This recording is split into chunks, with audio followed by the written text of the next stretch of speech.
లలిత వారి శ్రావణం ప్రత్యేక ఆఫర్. అన్ని బంగార నగలపై తరుగులో 1% తక్కువండి. డైమండ్ జ్యువెలరీకి క్యారెట్ కు 5,000 తక్కువండి. ఇతర షోరూంల ఆఫర్లతో పోల్చి చూడండి. నగలు అలాగే కొనాలండి. ఆయన డోర్స్ అవన్నీ లాక్ చేసుకున్నారు. ఆ లేడీ కూడా అక్కడే ఉంది. మాట్లాడడానికి వెళ్దామని, మాట్లాడడానికనే కాదు, మా డాడీతో కలిసి వెళ్దామని వెళ్ళాము. బట్ మేము మెసేజెస్ చేసినా, ఫోన్ కాల్స్ చేసినా ఆయన దేనికి రెస్పాండ్ అవ్వలేదు. సో ఏంటి అంటే వాళ్ళు ఎప్పుడో ఒకప్పటికైనా డోర్ తీస్తారు కదా అని మేము బయట వెయిట్ చేస్తాం.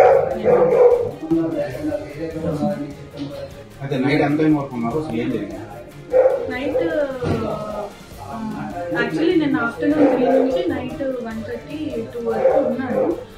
బట్ రెస్పాండ్ అవుతారేమో అని మేము వెయిట్ చేసాం. అట్లీస్ట్ మా డాడీ అయినా నా పిల్లలు బయట ఉన్నారు కదా, లోపల పిలుస్తారనేమో అయినా వెయిట్ చేసాం. బట్ ఏం రెస్పాన్స్ లేదు. ప్రధాన కారణం ఏంటి మీ ఫాదర్ రెస్పాన్స్ అవ్వడానికి? ఆ లేడీ తో ఉండడమే రెస్పాండ్ అవుతుంది. చాలా మంత్స్ అవుతుంది. లాస్ట్ ఇయర్ నుంచి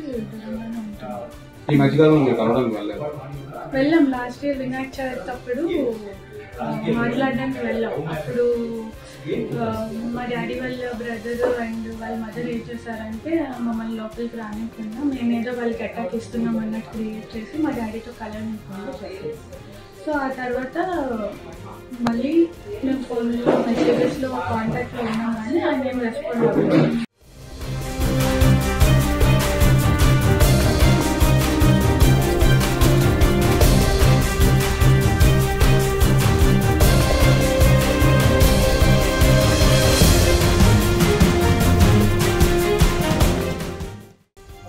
పబ్లిక్ గా ఆవిడ ఒక మాట అన్నారు మేడం, మీరు అన్ని ఛానల్లో ఇచ్చిన ఇంటర్వ్యూలో కూడాను ఆవిడని తప్పుగా పట్టారు. కొంతమంది నేను ఒక మంచి డాన్స్ టీచర్ని, నేను చాలా మందికి విద్య నేర్పాను, అటువంటి నా పైన అపనిందనలు ఆరోపణలు చేస్తున్నారు, నేను చాలా మందిని ఇబ్బంది పెట్టాను, మహిళలతో తప్పుడు.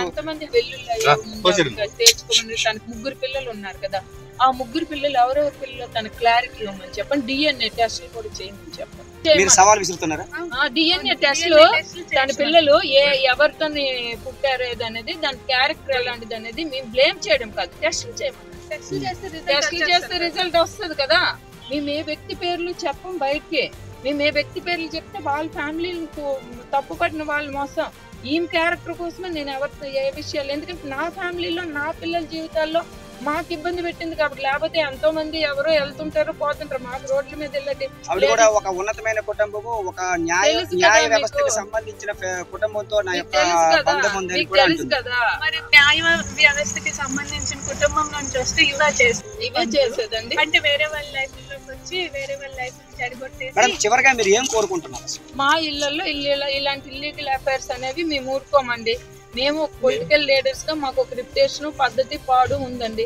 మా ఫ్యామిలీస్ ని, మా పిల్లల్ని డ్యామేజ్ చేస్తానంటే మేము ఊరుకునే పరిస్థితి లేదండి. అదే మా ఫైనల్. ఆవిడ ఏమంటున్నారంటే మరి నాకు ఒక భవిష్యత్తు ఉండాలి కదా. అసలు లింక్ ఎలా ఉంది? దువ్వాడ శ్రీనివాస్ ఆయన మాకు లీగల్ గా ఫాదర్, ఆయనతో ఉండడానికి మేము వచ్చాం. వాళ్ళ పిల్లలకి మా డాడీకి సంబంధం ఏంటి? వాళ్ళు ఎందుకు వస్తారు? వాళ్ళు కావాలంటే వాళ్ళ హస్బెండ్ దగ్గరికి వెళ్ళి వాళ్ళ డాడీ దగ్గరికి తీసుకెళ్లి ఫైట్ చేయించమనండి. అక్కడ ఫైట్ చేస్తే లీగల్ గా రైట్ ఉన్నట్టు. ఏం రైట్ ఉందండి? మా డాడీతో మేమంటే ఆమ్లైన్ పోవడం నాకు అర్థం కావట్లేదు.